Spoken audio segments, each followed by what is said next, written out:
morning, everybody. Today I'm gonna just do a quick oil change on my daily driver here. I'm gonna use the oil extractor method. I know it's been talked about a lot, but figured go through the motions here, make another video for everybody. And all right, first thing, make sure your car is warmed up. If the oil is really cold, it's gonna flow really slow and it's gonna take a long time to actually evacuate all the oil out. So what you're going to be doing is pulling the dipstick. Probably want to wipe it off before you stick it on your car. If you're not in a beater that you don't care about, then you'll get your line that fits down the dipstick tube, and you want to feed that in. Not that far, just feed it in until it touches the bottom of the pan. And mine just, all right, feed it in until you get to the bottom of the pan. I think that's it there. And then, because my hose is too short, grab another one, couple them together in the extractor. Be right back. Once you got your hose in, touching the bottom of the pan and connected to your extractor, and just pump.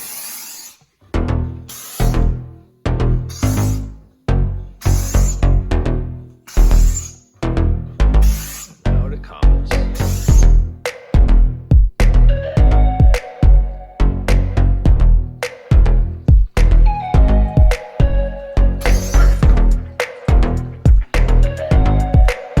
And so you want to know roughly, or you want to know your engine oil capacity, so that as it comes out, when it's done, you can look at the side of your container.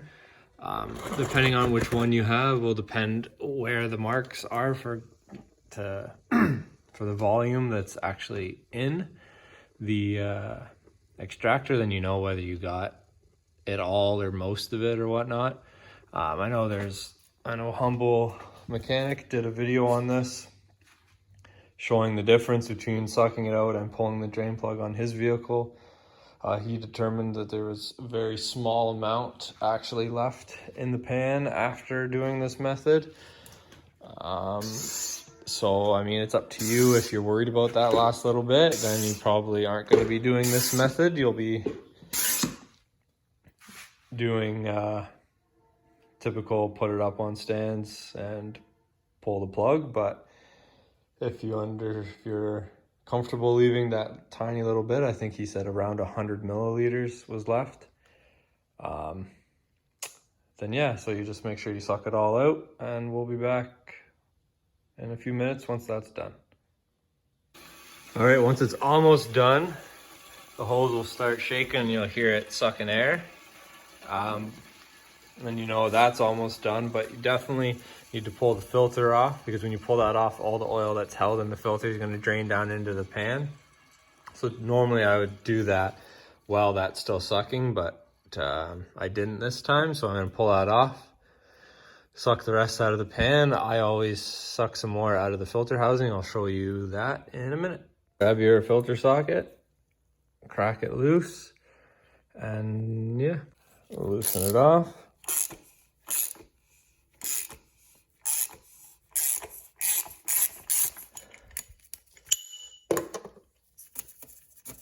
Take that out. Let the oil drain down. It's going to take a couple of minutes. Make sure you have somewhere for your filter to go when you lift it out of there, because it's going to be dripping, so you don't want to drip it all over the place. If you have a rag you want to cover your car with so you don't drip oil everywhere, that's a good idea too. And then I'll show you where I suck the extra oil out of the housing to make sure I get as much as I can. Filter, let the excess drain so you're not gonna make a huge mess as you quickly go 1, 2, 3, in the garbage. Try and minimize the mess.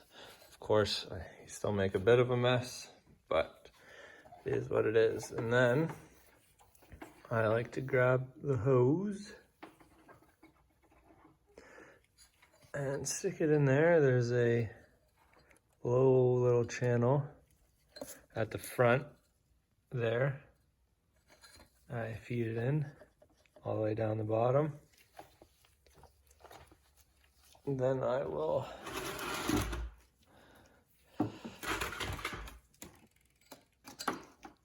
evacuate the remaining oil out of the housing.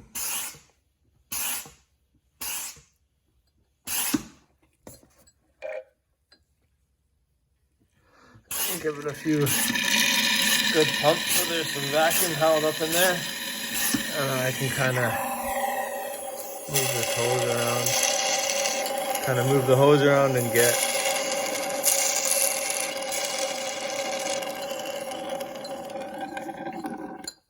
as much out of there as I can.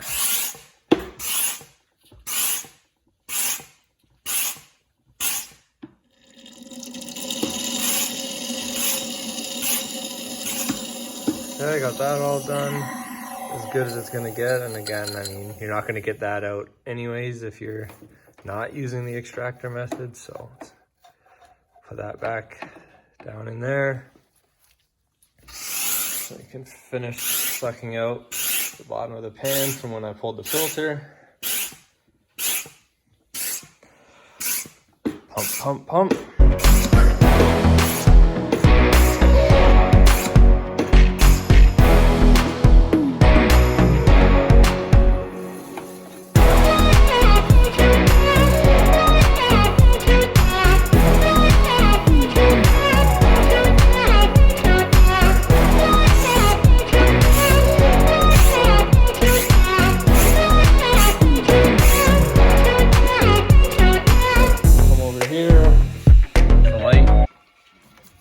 Shining in, you can kind of see the level.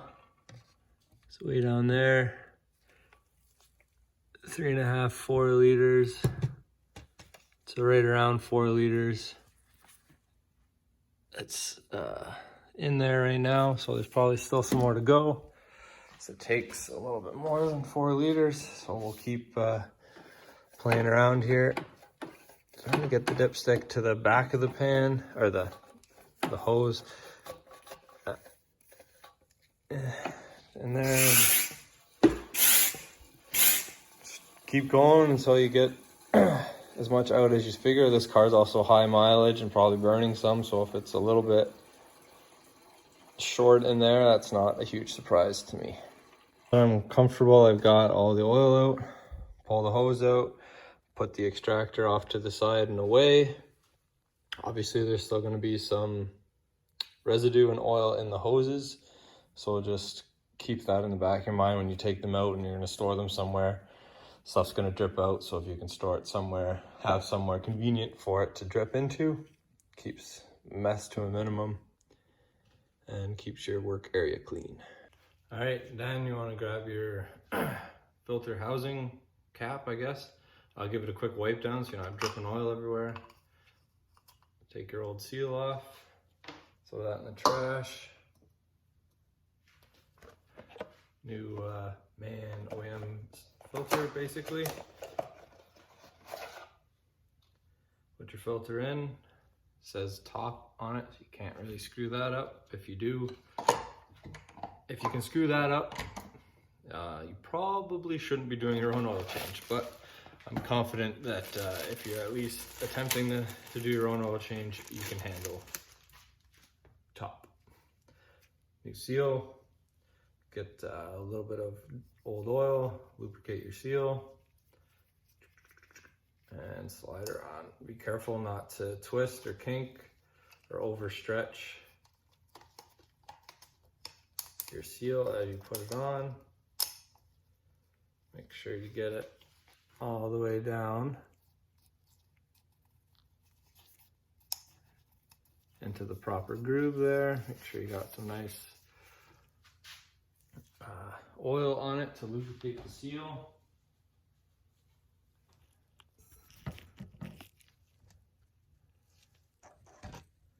Then you can take it and reinstall it.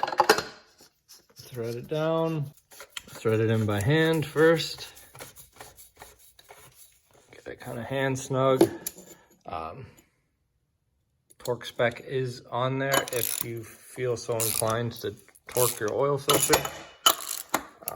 I just snug it up and then you're just about set to start filling her back up. Right, filter's tight, torqued if you so desire. After that, you're ready to start filling her up. My case, being a PD, they're very particular on oil spec, just like a lot of Volkswagens, so you don't wipe out the cam. So make sure you get the proper spec for your Volkswagen. Mine being a PD, like I said, 50501. I get this from the supplier I use, from the same supplier that the shop I used to work at gets it from. Very good quality oil in my opinion.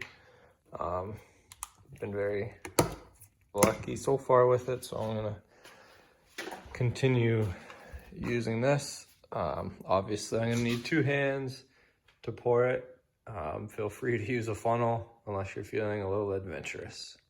Once you're done pouring as much as you think it needs, you can throw the cap on. If you want, definitely double check the oil level before you start it. I've done enough oil changes on these, have enough experience to know that I'm got enough oil in there to start it, to fill the filter, so I can accurately check it. So come in the car,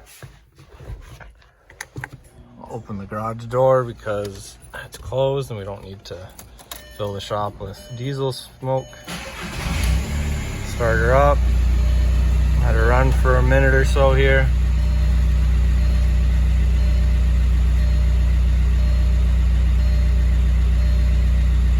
Should be good enough. Filter's full.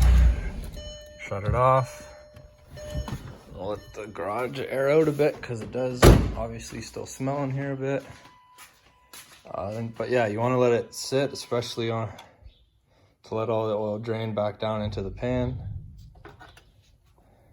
Then, after it sits for a bit, I know I'm doing this early, but I'll double check it after. You can put the dipstick in all the way, pull it out to check and see how much is on there. So I'm at the bottom of the stick, so I gotta add around a liter or so. Typically from the bottom to the top of the hash is around a liter. So I'm gonna throw a little bit less than a liter in because we don't need it right at the top of the hashes. Want it kind of somewhere in the middle, because realistically there's still some oil stuck, not stuck, but resting in the top of the engine and needs to flow down. We don't need to overfill the crankcase with oil, so we're gonna pour in some more until she's full. Like I said, roughly a liter or so, or just a little bit less than a liter, I should say, for my situation. Let that drain down. Wipe off your stick. And you're good to check it again.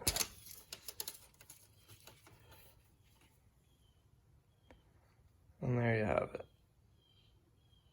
Basically right there, we're happy with that. I know it's right to the top of the hatches, but like I said before, this is a high mileage engine. Probably burns some, definitely leaks a little bit. But like I said, it's just my winter daily beater to get me back and forth to work to save the paint and everything on my nice one.